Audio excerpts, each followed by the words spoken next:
Get ready, Staten Island. It's time to celebrate 5 years of Ferry Hawks baseball.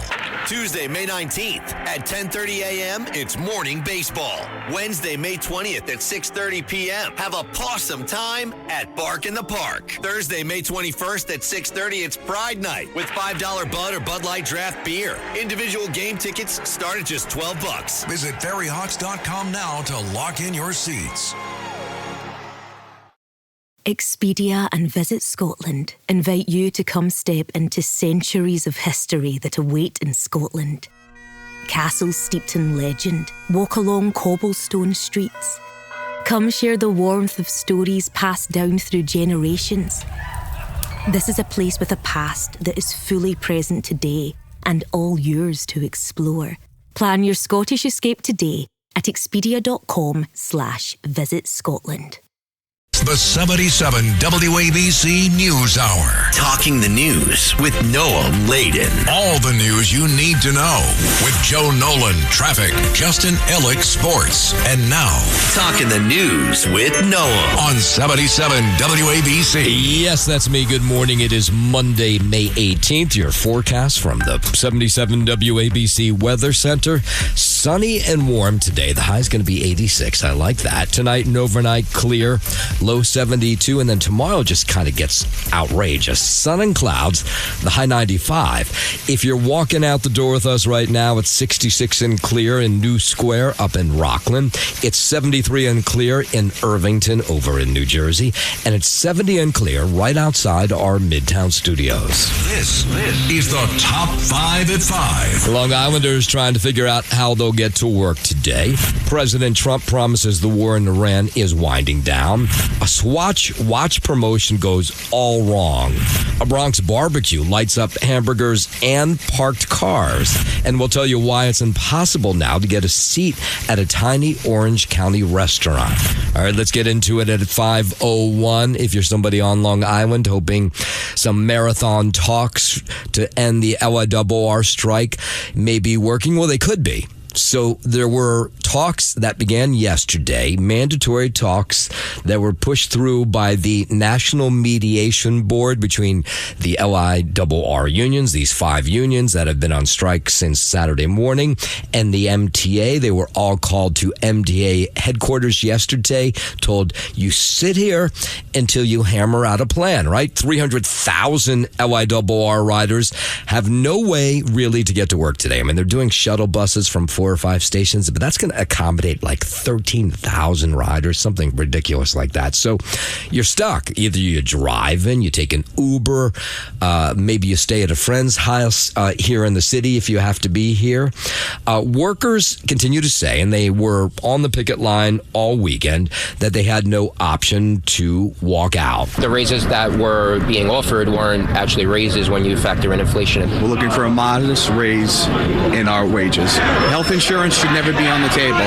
We work hard enough for it. Okay, so this is what we've been told, is that these talks that started yesterday went past midnight. Now, I don't have an update if they're still going. That part I could not get any confirmation about, but the two sides were saying this. This is positive. The MTA and the 5 unions said progress has been made. Now, a lot of the stumbling blocks are on health benefits and the 4th year of this new contract. So that's the deal. Governor Hochul over the weekend was pushing the two sides to get back together. The MTA cannot agree to a contract that would raise fares as much as 8% and risk hiking taxes for Long Islanders. The MTA needs a partner. The MTA has made multiple generous offers with real wage increases. I urge both sides to come together as soon as possible and resolve this. You should have seen how quiet it was at Penn Station yesterday, right? So you have New Jersey Transit and Amtrak, that's still going into Penn Station today. But with all those LIRR riders not there, people who would come in over the weekend to go to work, right, in some cases, or they're going to Broadway shows, out for dinner, nothing. Really incredibly quiet. We didn't want you to leave. You left. You are welcome to come back. I'll provide refreshments. Okay, MTA CEO Jano Lieber says the MTA needs a partner. Hopefully they're getting that last night to reach an agreement. We really need a partner. We need a partner who's willing willing to respond to ideas and come up with ideas and find a settlement. That's what we're looking for. Okay, so here's the deal. If you absolutely positively have to get into the city today, the MTA is providing shuttle service to subway stations in Queens for riders affected by the strike. The shuttle buses start Monday and will only be during the morning and evening rush hours, which is 4:30 a.m. to 9 a.m. and 3 p.m. to 9 p.m. Buses will run between the Ronkonkoma and Huntington LIRR stations and the Jamaica 179th Street subway stop in Queens, where commuters can pick up the F train into the city. Also, there will be shuttle buses from Bayshore, Hicksville, and Mineola stations, as well as Hempstead Lake State Park. Those buses will head to the Howard Beach JFK Airport station, where commuters can board the A train. In New York, I'm Lisa Salvati. Now, over in Queens, they're really worried about the borough being incredibly crowded today, right? So you have a couple things going on here. One is people will go to Queens, park their car somewhere in the borough because they don't want to drive into Manhattan because of congestion pricing. So that will crowd the streets there. They'll also crowd the Jamaica station, which is one of the busiest stations for the MTA. And you had the borough president, the Queens borough president, Donovan Richards, saying he's really worried about what's going to happen today. They all need to get back to the table. Remember, Jamaica Station is the fourth heaviest transportation hub in the country, not just the city, in the country. This is the largest system in the world.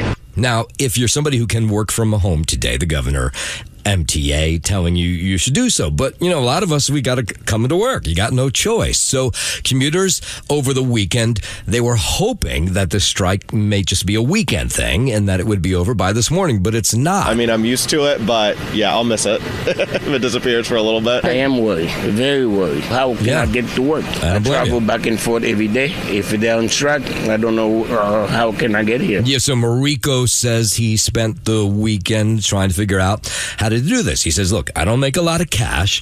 I have a job that I have to be at in the city today. And so he asked a friend if he could bunk at his house in Brooklyn. I mean, the workers will have to do what they have to do, so I'm fine with that. It's definitely just going to impact my commute, but hopefully it's a temporary thing. I mean, it is what it is, so it's okay.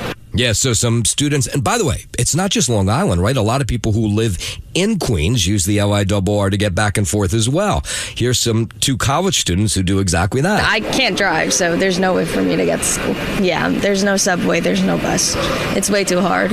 And I think I use it to go in Queens too, not just to the city, so that would be really annoying. Right, so it's it's not just into the city, it's back and forth. So a representative from Farmingdale State College reached out to us this morning.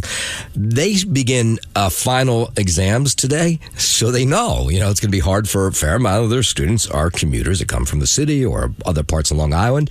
So they say, hey, if you have final this week and you aren't able to get in, give us a holler. We're trying to figure out a way to get you in. Suffolk County Transit, Nice Bus Systems both provide service to that campus, so you can potentially get bus service, but that's going to be overcrowded today. So it's going to be a long day, but here's the good news again.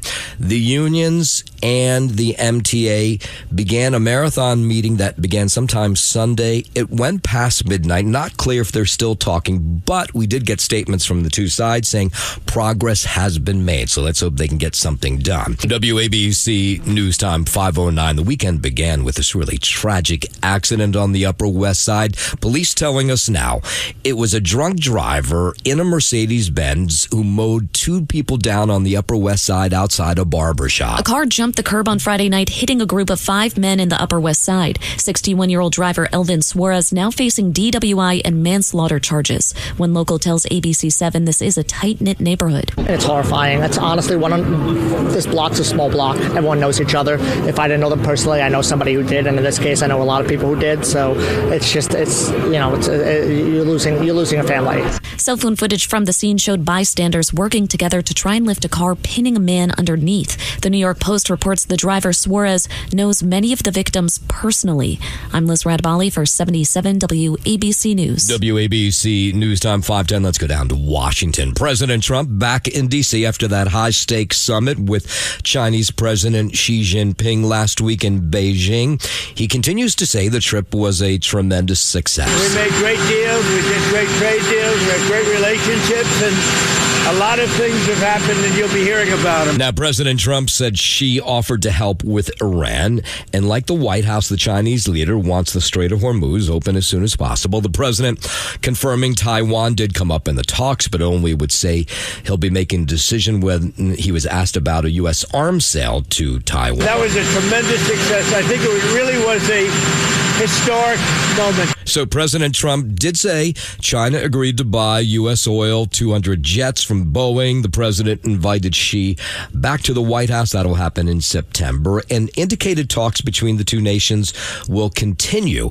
A U.S. Trade Representative, Jameson Greer, he was on the talk shows, Sunday talk shows over the weekend, says a commitment was made from China not to provide material support to Iran anymore. And Greer making the comments on ABC's This Week following that trip to China. And so that's a big win for the president to be able to go over there, have a lot of candid conversations with President Xi, and come to agreement on some of the biggest issues of the day. And then the president over the weekend defending comments that he had made that he doesn't think about Americans' finances when it comes to the Iran war. When people hear me say it, everybody agrees.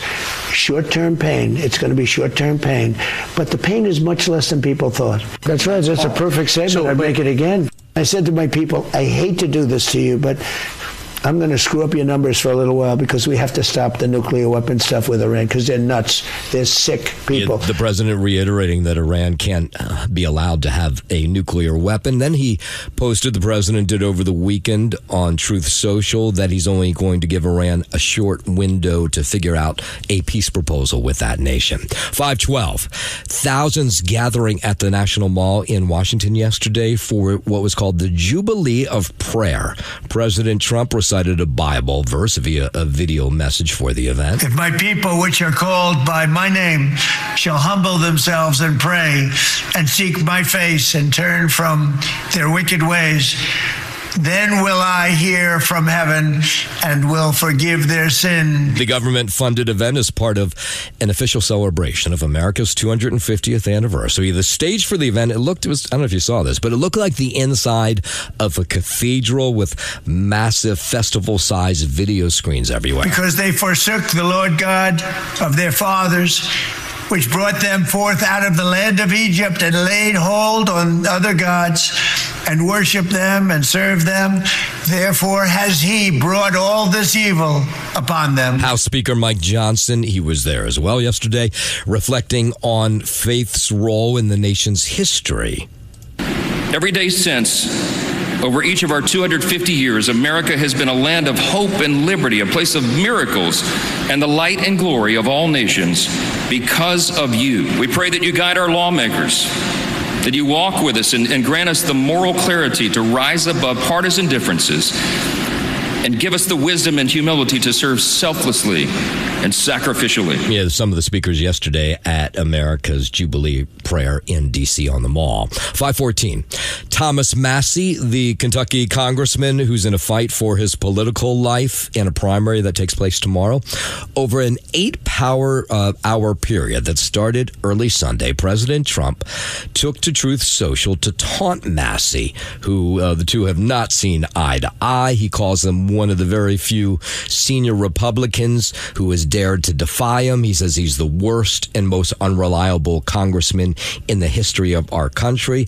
And he says voters in Kentucky should oust Massie for his challenger, Ed Gowrain. I think that's going to help my fundraising. Oh, okay. And here was Congressman Massie responding to the taunts on Truth Social. I think that's going to help my fundraising at thomasmassie.com. Every time he tweets about me, it's good for, some money coming in because people don't like that. Now, Trump-endorsed challenger Ed Gowrain, he'll have some big names come to help him in the last day of this primary. It's on Tuesday. Secretary of War Pete Hegseth set to campaign on his behalf a little bit later today. But Thomas Massie says he's not worried. They're putting all the brunt and the force on me. But you can tell that I'm ahead in the polls and they're desperate. That's why they're sending the Secretary of War to my district tomorrow. All right. Of course, we'll watch that race, and there's a couple other primaries across the country we'll be watching as well. In a moment, we're going to hear from former FBI Director James Comey, who says he will be found innocent of the latest charges against him. We'll hear from him in just a moment. But first, 5:15, let's head over to the 77 WABC Sports Desk. My good friend Justin has a well-earned day off, so you have me. The Cleveland Cavaliers heading back to the Eastern Conference Finals for the first time since 2018. The Cavs toppled the top-seeded Detroit Pistons 125-94 last night in Game 7 in the Motor City. There'll be no rest for the Cavs, though, who will now travel here to Madison Square Garden to take on the Knicks. Game 1 is tomorrow night. Western Conference Finals, they begin tonight in Oklahoma City, where the so far unbeatable Thunder will welcome in Victor Wembanyama and the San Antonio Spurs for Game 1 of that best-of-7. The Mets, they rallied for a 7-6 win over the Yankees, 10 innings, Citi Field. On Sunday, they took the weekend series from the Bronx Bombers 2-1. The Amazings have won 5 of the last 6. They're looking pretty good all of a sudden. They'll visit the Nationals for a 4-game series that starts tonight. And the Bronx Bombers have dropped 3 of their last 4. They'll host the Blue Jays for a 4-game set that begins tonight up at the stadium. Second round of the Stanley Cup playoffs comes to a close tonight. Sabres going to host the Montreal Canadiens, Game 7 of their Eastern Conference semifinal matchup. The winner will face off against Carolina Hurricanes in the next round. And out west, Colorado Avalanche will host the Vegas Golden Knights in the Western Conference final. And NFL fans have been spared what is a seemingly never-ending offseason storyline. Aaron Rodgers has signed a 1-year contract to stay with the Steelers. The deal includes a base salary of about $22 million for the 42-year-old. And that's sports. WABC News Time 5:19. Former FBI Director James Comey says he has complete faith in the judicial system amid this ongoing case involving his social media post that prosecutors say was a threat on President Trump's life. The genius of our founders. It's frankly the only leg of our 3-leg stool that is still standing in the U.S. government, but it's standing tall and straight. Comey facing federal charges after posting a photo of seashells in the sand that read 8647, which prosecutors have argued was a threat against President Trump's life. I'm not just not guilty, I am innocent, and so let's go. The former FBI director declined to comment on the specifics of the case. Comey will be arraigned on June 30th. Health Secretary Robert F. Kennedy Jr. looks to be ruling out now a run for the White House in 2028. In a recent interview with Kaiser Family Foundation Health News, the health secretary says he's not going to run in 2028. RFK Jr. previously ran in 2024 before dropping out and supporting Donald Trump's bid for a second term. President Trump is reportedly weighing Secretary of State Marco Rubio and Vice President J.D. Vance as possible successors. President Trump, too, has thought about running again in 2028, though the 22nd Amendment would prohibit it. YouGov ranks RFK Jr. as the 4th most popular Republican. I'm Lisa Carton. I wouldn't have expected that. Colorado Governor Jared Polis commuted the sentence of former Mesa County Clerk Tina Peters. That was on Friday. Over the weekend, Democrats talked about how unhappy they were with the move, including Secretary of State Gina Griswold. We condemn Governor Polis's clemency grant. It is a gross injustice to our elections, election workers, and democracy with far-reaching consequences. It's a dark day for democracy. Now, if you haven't followed this story, back in 2024, Tina Peters was sentenced to 9 years in state prison for tampering with election equipment after the 2020 election in a bid to show that the votes had been fraudulent and that Donald Trump should have won the race in Colorado. Peters was will be released from prison on June 1. But you have Democrats across the country saying that the Democratic governor of Colorado, Jared Polis, made the wrong move and that she has not shown any remorse. Tina Peters is a criminal, just like the 1,600 criminals Trump pardoned for engaging in insurrection on January 6th. Now, Tina Peters, 70 years old, serving a 9-year sentence, and the Colorado governor said that he thought that was too severe when he compared it with other similar cases on the docket. But the Colorado County Clerks Association says releasing her is a huge mistake. The Colorado Clerks Association is furious, disgusted, and deeply disappointed by the governor's decision. We have met with him privately to make our positions unmistakably clear. Now, Tina Peters admitted to opening up the voting machines to outside people who should not have been able to look at them. And that was one of the reasons she was convicted. Tina Peters deserves the accountability imposed through Colorado's judicial system, and the governor should have, at the very least, respected that process and allowed it to fully play out before intervening. But he did not. June 1 will be when she's released. And if you want to see more, I go very in depth into this story because it's interesting. It is a Democratic governor releasing Tina Peters, who's clearly a Republican. And you can see my article. It's an in-depth piece at WABCRadio.com. 522. The decision, by the way, brings an end to just this there's all these 2020 election interference cases. This was the last one that people were really watching. And the president had made some threats about holding back federal aid if Tina Peters wasn't released. And maybe that had something to do with the governor's decision. But you can head over to WABCRadio.com for more on that story. A new poll finds Americans unhappy about the state of the economy. The CBS News and YouGov poll released Sunday shows that Americans find financial conditions uncertain and the economy to be struggling. The survey also found that Americans' approval of President Trump's handling of inflation has hit its lowest point. Respondents also said their income is not keeping up with inflation. Inflation reached its highest level since April 2023. I'm Mark Mayfield. A man dead after being attacked by a great white shark near Perth in Western Australia over the weekend. The victim was brought to shore at Horseshoe Reef, where emergency crews were waiting on Saturday, hoping that they'd be able to do something to bring him back to life. Authorities now urging the public near Horseshoe Reef in Perth to take caution at what is a very popular tourist area. I mean, I wouldn't step my foot in the ocean knowing this, but it is the second fatal attack reported in the waters off Australia just this year.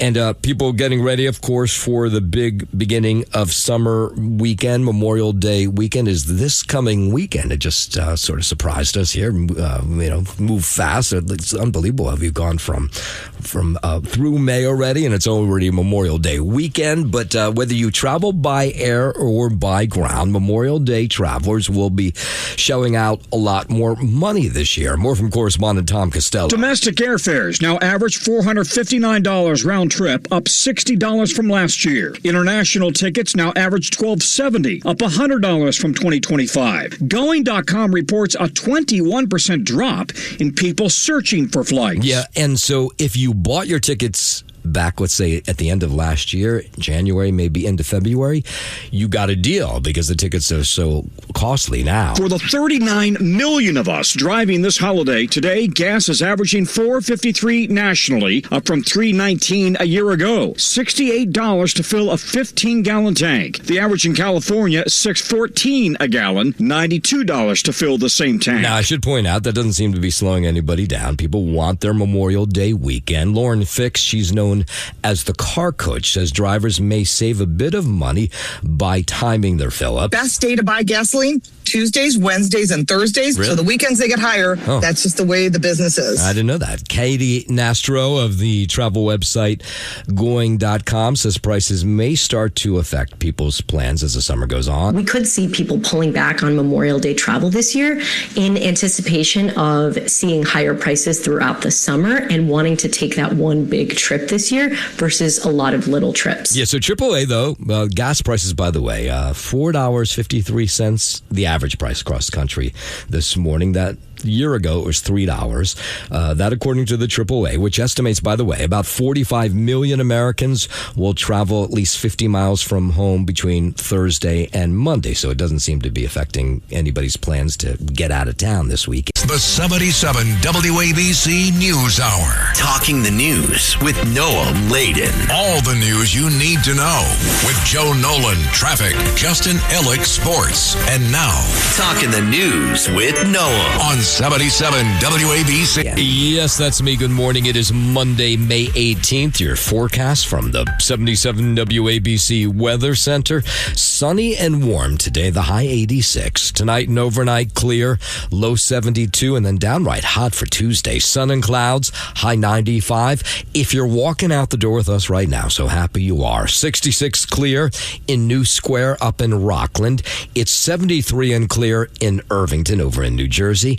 And it's 70 and clear right outside our Midtown studios. WABC News Time 542, as you heard from Joe. The LIRR strike, which began Saturday morning, still going strong, unfortunately, this morning, though the two sides are meeting. The MTA, the 5 unions representing those workers who walked off the job. It's only because they were forced into this meeting by the National Mediation Board that said, get back into a room and hash this thing out. Federal Labor Agency governs labor relations for railroads and airlines, so they have to listen to them when they tell them to get to meet and get back together again. Now, I know those meetings went past midnight last night. Both sides say there was progress, but we haven't heard anything about the strike being over just yet. You had everybody pushing these workers to get something done. The governor, Jano Lieber, head of the MTA, the head of the 5 unions, they say they want their workers back working. No one wins in a strike. Everyone is hurt. The hundreds of thousands of people who rely on the railroad and the thousands of unionized workers who are losing out on wages. We really need a partner. We need a partner who's willing to respond to ideas and come up with ideas and find a settlement. That's what we're looking for. That second voice was Jano Lieber, the chair of the MTA. You had workers, they were walking the picket line over the weekend saying it's not hard to get this done, the contract done. Everybody knows due to the inflation and the situation we're in right now with gasoline and food and taxes and everything, we need to have real wage earnings in order for people to survive. Until recently, they really haven't been taking things seriously. And unfortunately, this is why we're here we are right now. Yeah, so no trains at all today on the LIRR. I value your labor, and I believe that you deserve fair wages and benefits. But this strike has put all that at risk. It has. Meanwhile, at Penn Station, incredibly quiet over the weekend with the strike starting at midnight Saturday morning. And so businesses lost money. People couldn't get in for Broadway shows, that kind of thing. It gave me like COVID vibes. Normally, everyone's, running for a train or looking at the schedule. So today is the first work day without the service. And as you heard from Joe's traffic report, the roadways on Long Island already crowded, people hoping to beat the rush into the city because lots of folks, they can't work from home. They got to get into the city today. This Long Islander says he has to be at work today. So last night he was able, thankfully, to stay with family in Brooklyn. I'm glad that at least I have the option. But if I didn't have the option, I don't know what I'd be doing. I know definitely would jeopardize at least my job. I think it's insulting to think that the majority of New Yorkers have the option to stay home. That's a slap in the face when people that's helping to keep the city running don't have that option. Yeah, so Governor Hochul was urging those who can work from home to do so. But again, a fair amount of people don't have that choice. Queensborough President Donovan Richards says Queens will no doubt be overwhelmed today with cars. People trying to drive into the city, people trying to park their car there, take a subway in to avoid that congestion pricing fee. Vicky Palladino calling on Mayor Mamdani, or rather on Governor Hochul, to drop the congestion pricing fee while this strike goes on so people can drive all the way into the city. But she did not do that. Here's Donovan Richards. They all need to get back to the table. Remember, Jamaica Station is the 4th heaviest transportation hub in the country, not just the city, in the country. This is the largest system in the world. Okay, so there are buses leaving from 5 train stations along the LIRR, but they're just talking about maybe 10, 15,000 people they'll be able to accommodate. The rest of the people, you're going to have to figure out either another way to get into the city or try to work from home. Of course, we'll continue to follow this strike. Again, the two sides were talking as of midnight last night and continuing to do so. Both sides putting out statements early this morning saying that they had made progress. So hopefully this thing will be over maybe by by this morning. All right, 5:46. Let's do a little sports. My good friend Justin has the day off today, so you got me. The Cavaliers heading back to the Eastern Conference Finals for the first time since 2018. The Cavs topped the top-seeded Detroit Pistons 125-94 last night. Game 7 in the Motor City. There will be no rest for the Cavs, though. They now travel here to the Garden to take on the Knicks. Game 1 is tomorrow night. Western Conference Finals begin tonight in Oklahoma City, where so far the unbeatable Thunder will welcome in Victor Wembanyama and the San Antonio Spurs for Game 1 of that best-of-7. The Mets had a great weekend. They rallied for a 7-6 win over the Yankees, 10 innings at Citi Field on Sunday. Took the weekend series from the Bronx Bombers 2-1. The Amazings have won 5 of their last 6. They'll visit the Nationals for a 4-game series that starts tonight. The Yankees have dropped 3 of their last 4. They'll host the Blue Jays for a 4-game set that begins tonight up at the Stadium. Second round of the Stanley Cup Finals comes to a close tonight. Buffalo Sabres will host the Canadians. Game 7 of their Eastern Conference Final matchup. The winner will face off against Carolina Hurricanes in the next round. And out west, Colorado Avalanche will host the Vegas Golden Knights in the Western Conference Final.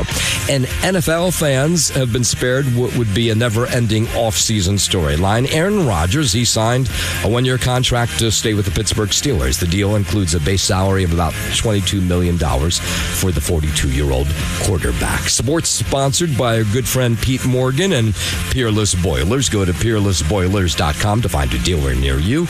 Peerless Boilers are the world's best-built boilers. WABC News Time 5:49. Police investigating after a 41-year-old woman stabbed to death inside her apartment on Cooper Street in Bushwick, Brooklyn. This was yesterday. Residents in the building say they saw police arrive, gain entry into this unit where the woman was found with multiple stab wounds to the torso. She was pronounced dead just a short time later at Brookdale Hospital. It's terrible, and I'm so sorry for her, obviously, and her family and the whole neighborhood. 21-year-old daughter, and the last thing I would want, is to even know about a tragedy like this happen to anyone. Yeah, police say a knife was recovered from the scene, and they told us early this morning that a person of interest is in custody, though they have not named the victim or that person of interest or a motive for the crime. 5:50, Swatch stores, including the one in Soho and at Roosevelt Field Mall, were forced to take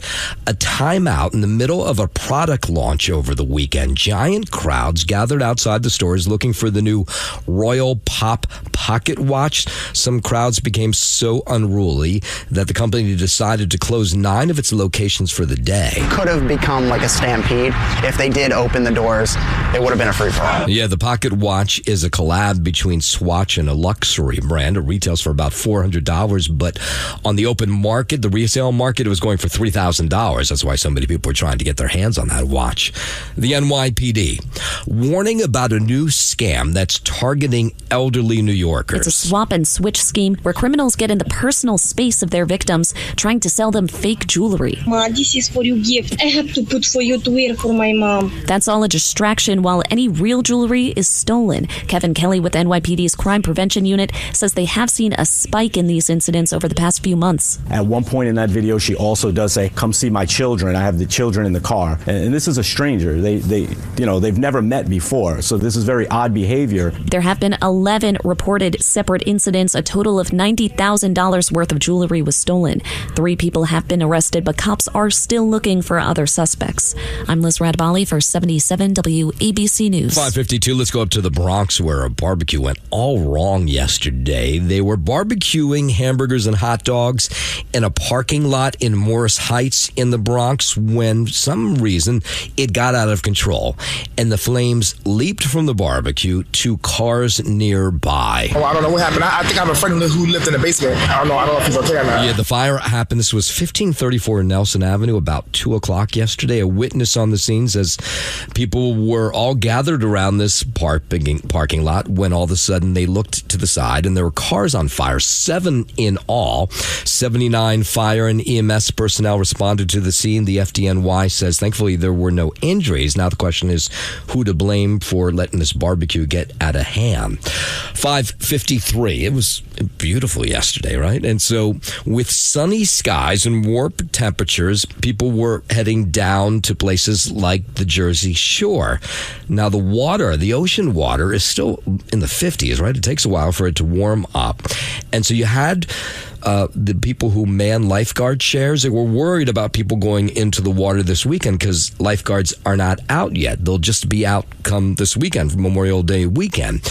Joe Bongiovanni is the head of Asbury Park's beach, and he's the safety supervisor there. And he's warning people, because it's going to be nice this week, at least through Wednesday, to not go in the water. Most towns don't put lifeguards on until next weekend. And even then, it's probably only going to be weekends until sometime around the middle of June. That's when everybody opens up full time. So it's always smart to remember that it's not like, even though it feels like summer, it's not summer yet. Yes, so, and even 50 degrees. I mean, can you really handle that kind of cold? Without lifeguards on duty, an emergency in the water, of course, would require a response from local rescue crews, but they're not on the beach. They have to come from somewhere else. It's still only about 50 degrees. So at that temperature, you can become hypothermic very quickly. The water takes the heat out of your body 25 times faster than the air does. So if you're out, with just a T-shirt on or just a bathing suit on and it's 50 degrees out, you can stay out there for a fairly long time. In the water, it's a matter of minutes, and you start to become hypothermic. And he says, thankfully, on his beach, there was nobody really in the water, and they were warning people just about that. 5:54 up to the Bronx, where there were a lot of big-name politicians at a public memorial service yesterday for Congressman Elliot Engel at Lehman College in the Bronx.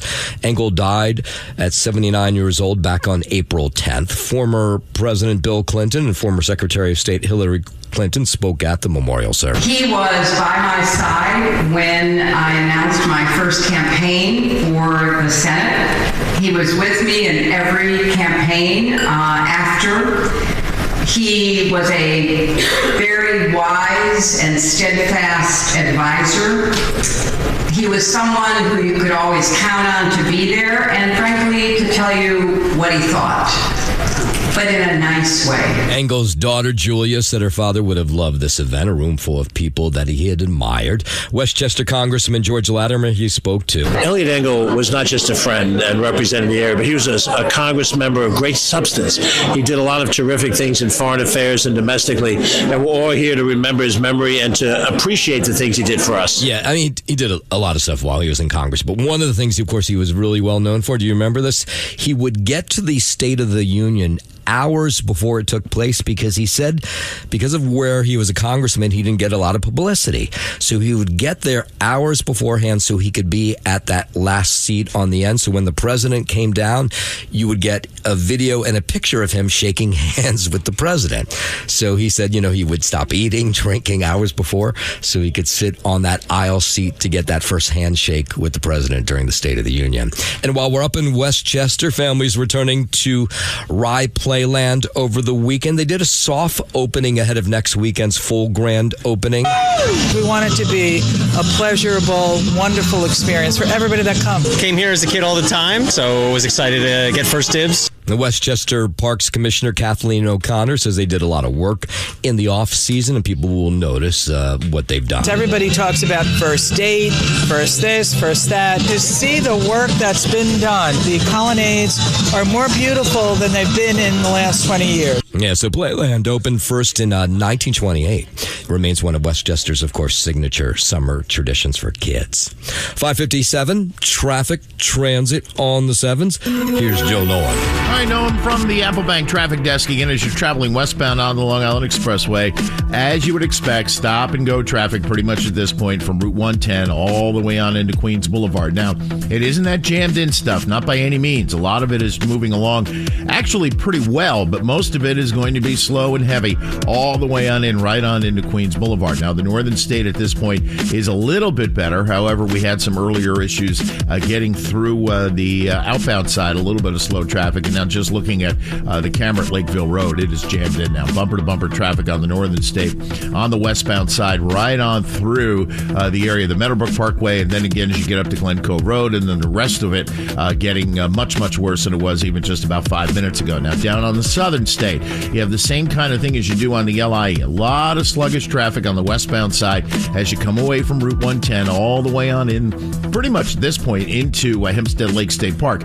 Again, most of it is just slow. A lot of it, though, now as you get through Hempstead Lake, very heavy and slow, bumper-to-bumper traffic. Once you're in the city on the Cross Island Parkway, up and down, not too bad. Same thing on the Van Wyck, just the usual delays as you get further south. Southbound on the BQE, we still have delays coming down to the Kosciuszko at that disabled tractor trailer. 20 at the Holland George Washington Bridge, a minor delay at the Lincoln Tunnel, and alternate side is in effect. Traffic sponsored by Apple Bank.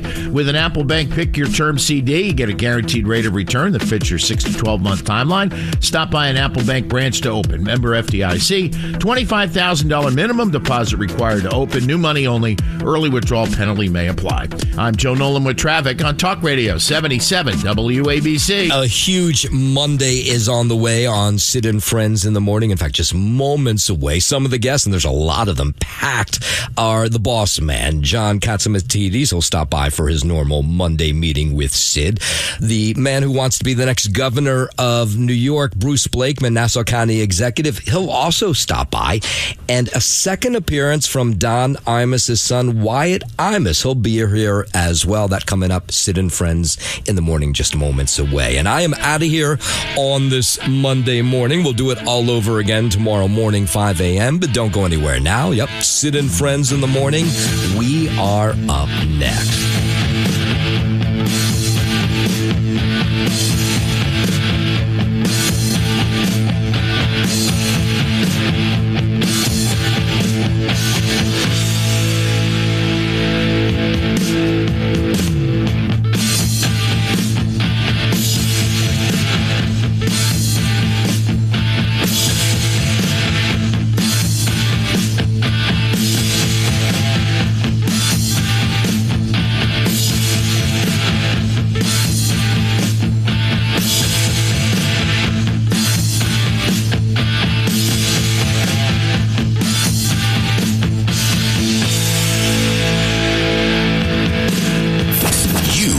Opinion. We have the radio station.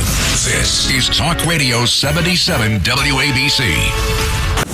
Thanks for listening to the News Hour with Noam Laden. You can hear the News Hour with Noam Laden weekday mornings at 5 on 77 WABC. If you like the podcast, share it with your friends and listen anytime at WABCRadio.com and download the WABC Radio app. Hit that subscribe button on all major podcast platforms. Plus, follow WABC on social on Instagram, TikTok, Facebook, and X. See you next time for a new episode, so you never have to wonder. What the heck is going on here?